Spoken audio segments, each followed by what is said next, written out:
प्राचीन काल में एक पहाड़ी कबीला था। चारों ओर देवदार के पेड़ और कबीले के नीचे बहती नदी। आसमान छूते पहाड़, लेकिन कबीले के लोगों के दिलों में डर बस चुका था, क्योंकि उस कबीले के उस पार था खतरनाक डाकू कालवीर। जल्दी घर चलो, आज डाकू आने वाले हैं।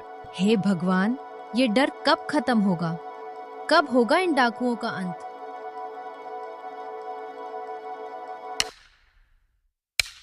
बोला, कब तक यूं ही चुप रहेंगे हम? अर्जुन, सवाल मत कर, डर में ही समझदारी है। नहीं बोला, डर नहीं, ये सिर्फ गुलामी है। और जब तक हम डरते रहेंगे, कालवीर की ताकत और डर बढ़ता जाएगा और हमारा गांव इसी तरह कालवीर का गुलाम हो जाएगा। अर्जुन और भोला आपस में बात ही कर रहे होते हैं कि तब तक गांव पर कालवीर का हमला हो जाता है। यह सुनकर अर्जुन और भोला गांव की तरफ दौड़ पड़ते हैं तो देखते हैं कि कालवीर ने गांव पर हमला बोल दिया है। सारा अनाज और धन बाहर लाओ, वरना पूरे गांव को आग लगेगी। कालवीर, जो कहो ले जाओ, बस हमारे प्राण छोड़ दो। तो मुखिए, बोलो सबको अपना अपना धन और अनाज लेकर बैलगाड़ियों में रख दो। कालवीर, तुम्हारा ये डर हमेशा नहीं रहेगा। मैं तुम्हारे इस आतंक को खत्म करूंगा।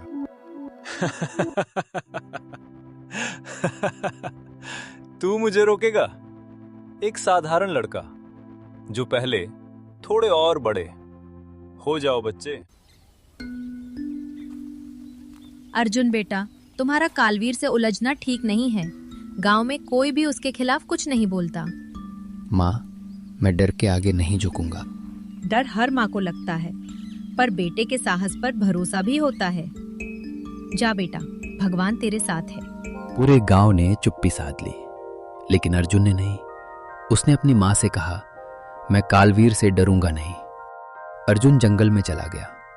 वहां एक वृद्ध योद्धा रहता था, गुरु भीम सिंह, जो कभी राजा की सेना में सेनापति था। गुरु ने कहा, शरीर को मजबूत करना आसान है, मन को नहीं। अर्जुन ने प्रशिक्षण शुरू किया। धनुष, तलवार, ध्यान, धैर्य, साहस, दिन रात एक हो गए। एक दिन गुरु ने अर्जुन को अंधेरी गुफा में भेजा और कहा, जब तक अपने डर से नहीं लड़ोगे, दुश्मन से नहीं जीत पाओगे। गुफा में अंधेरा, अजीब आवाजें। अर्जुन कांप रहा था। फिर उसने आंख बंद की और पिता की आवाज सुनी। उसने डर से नहीं भागा, वो बाहर निकला मुस्कुराते हुए। गुरु भीम सिंह ने अर्जुन को अपना शिष्य मानकर अपनी सारी विद्याओं में अर्जुन को निपुण बना दिया और विदा करते समय अर्जुन से कहा, अर्जुन, तुम अपनी मेहनत और लगन से कम दिनों में ही पूर्ण प्रशिक्षित हो गए हो, लेकिन ये ध्यान रखना कि तुम्हें अपनी विद्या का प्रयोग सिर्फ अन्याय के खिलाफ ही करना है। अर्जुन जंगल से वापस लौट आया। वापस लौटकर उसने देखा कि सभी गांव वाले कालवीर के डर से सहमे हुए थे और उन्होंने बताया कि कालवीर इस बीच कई बार हमले कर चुका है। यह सुनकर अर्जुन ने मन ही मन में ठान लिया कि अगले हमले पर वह कालवीर का अंत निश्चित ही कर लेगा।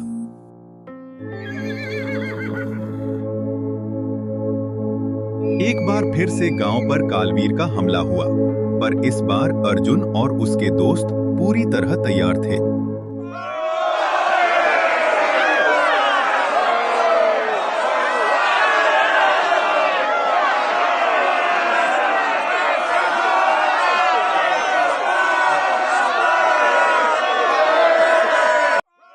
रुक जाओ कालवीर, आज तुम्हारा अंत निकट आ गया है। आज हम तुझे मारकर अपने गांव को हमेशा के लिए तुम्हारे आतंक से मुक्त कर देंगे।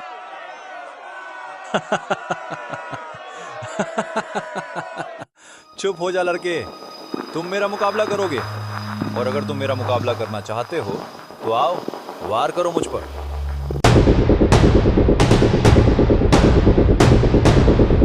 अर्जुन ने और अपनी तलवार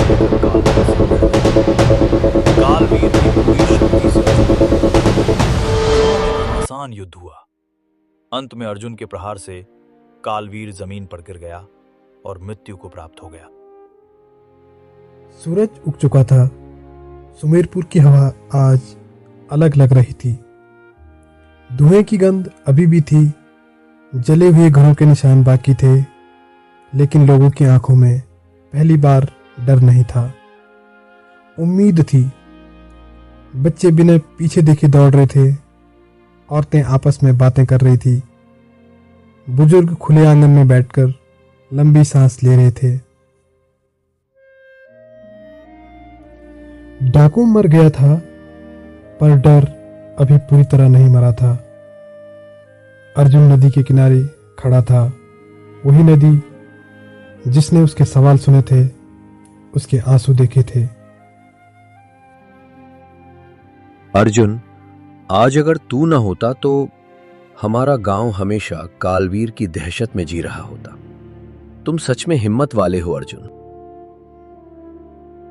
भोला, हिम्मती तो हमारे गांव वाले हैं। अगर गांव साथ न देता तो मैं भी कुछ नहीं कर पाता।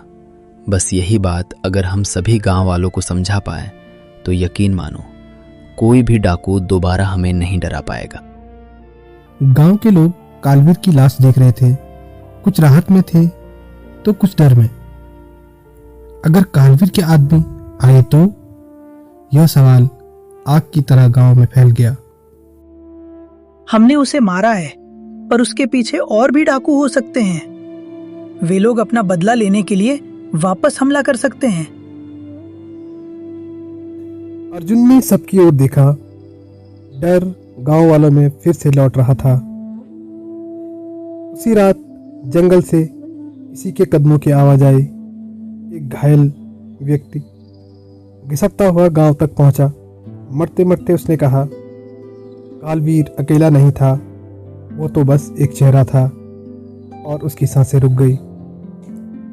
अर्जुन पूरी रात सो नहीं पाया। पिता की आवाज, गुरु के शब्द, माँ का चेहरा, सब उसकी आंखों के सामने घूम रहा था। अर्जुन मन ही मन सोच रहा था, क्या मैं सिर्फ तलवार से सब ठीक कर सकता हूँ, या डर को जड़ से मिटाने के लिए कुछ और करना चाहिए। सुबह वह गुरु भीम सिंह के आश्रम पहुंचा। गुरु ध्यान से बाहर आए। अर्जुन, तुमने युद्ध तो जीत लिया, पर क्या मन के डर को जीत पाए? तो अब तलवार नहीं, सोच बदलनी होगी। जब गांव खुद खड़ा होना सीख ले, तभी असली आजादी आती है। गांव की पहली सभा हुई। बरगद के नीचे पूरा गांव इकट्ठा था। हमारे गांव न कोई राज है न कोई सिपाही।